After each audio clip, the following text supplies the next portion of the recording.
So how's your relationship with your mom? Right now, we have a very distant relationship. She's all the way in Michigan and I'm in New York, so we're not too close. How did you wind up in Michigan and she left you up here in New York?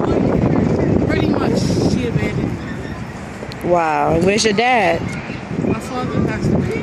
I'm sorry to hear that. How does that make you feel knowing that your mom left you up here? You know, you have a son. How old is your son? My son is 2. So you have a 2-year-old. Your mom pretty much left you here in the system. You know, how does that make you feel?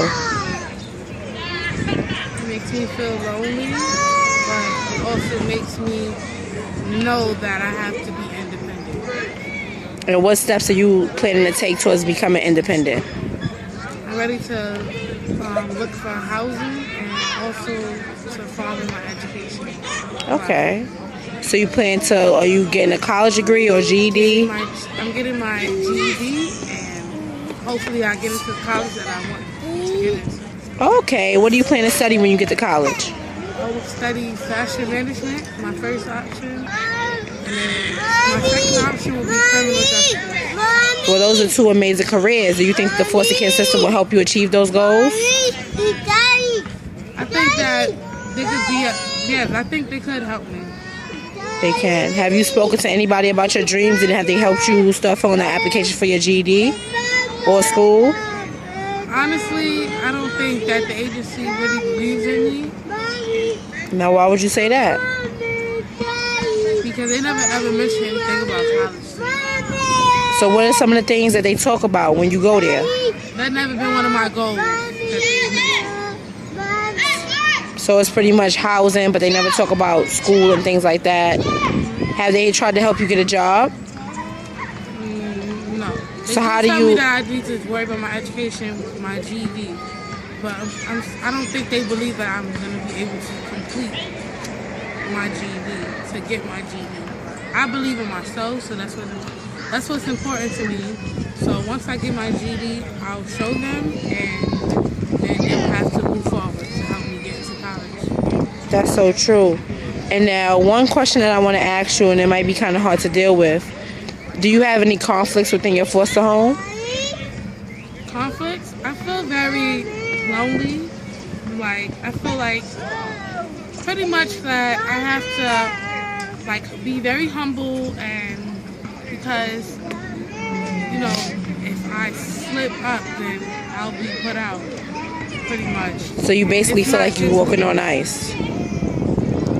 Well, it's me and my son I have to worry about if anything happens, so I think I could find a better foster home, but it's not worth the try. I don't want to keep moving. I'd rather just stay in the foster home, being that they're willing to let me stay there. Mommy! And to work with the problems that I have. Mommy! That's very true. Mommy! Ethan wants to talk to you.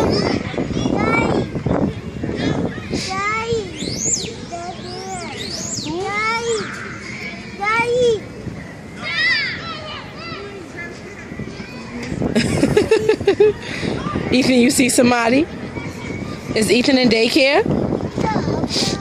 At the time, I've been waiting for the voucher from ACS for about 2 months now.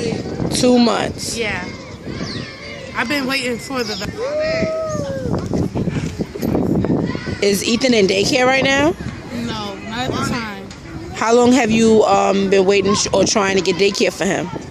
I've been trying to get daycare for him for the last 2 months.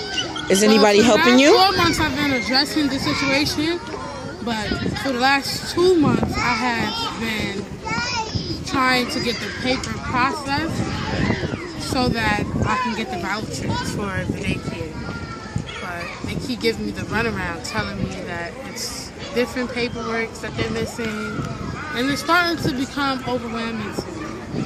But how do they expect you to go to school or get a job if you can't get daycare? Well, Ethan, that's not nice. They should have a backup plan, I think, being that my foster mother's on vacation and the paper that they're missing, she has it. So I'm I think they should have a backup plan, like, you know, since they should always have another way to do something. Then it's an agency where there's other people over everybody's head. I think there's somebody else they can go to, but they tell me there's nothing they can do. They need that paper, and now I feel I have no rights. Like, I'm just stuck in this box. And I've been trying to reach out to everybody, and they just been telling me I have to take it upon myself to speak to my foster parent, which I don't really do good with speaking to people like that, so I've just left the situation alone. So you can't even get child care for your son because they're telling you that you have to speak to your foster parent instead of them kind of trying to help you get it together. I'm speaking to her for me because they're both the adults. Well, I'm an adult So you're myself, like the go-between. but that's really not my position because that's their business, I think. Because it's the paperwork that they're supposed to be getting from her to process and send it somewhere. And that's not my part. That's the social worker and the foster parent. That's between them two. So I choose to stay out of it. So basically they're failing to do their job, and then they're like passing it to you, and then you can't get the help you need to do what you have to do to get housing and things, because you have to have a job to get housing, right? Yes. And when do you anticipate getting housing? Have you applied? I've applied for housing, but being that I had open public assistance cases, because I really needed the help, there's been times where I had no food and no help. And what about the foster parents? They haven't been providing that for you? I wasn't even in a foster home at this time. There's been times where I've been homeless, basically. Wow. Sleeping house to house. While you in foster care? While I was in foster care, because nobody was able to find me a foster home that was fit for me and my son. So you would have to be from place to place, and have you ever had to go to the shelter? Yeah, that's actually where I was at. And when you're in the shelter, it's mandatory that you go and get public assistance and seek all the outside help you could get so that, you know, they can help you, the shelter. So I had to get public assistance. So you and your 2-year-old son had to go to the shelter and get public assistance while you're in foster care, and the system is being paid. They're getting funding for you.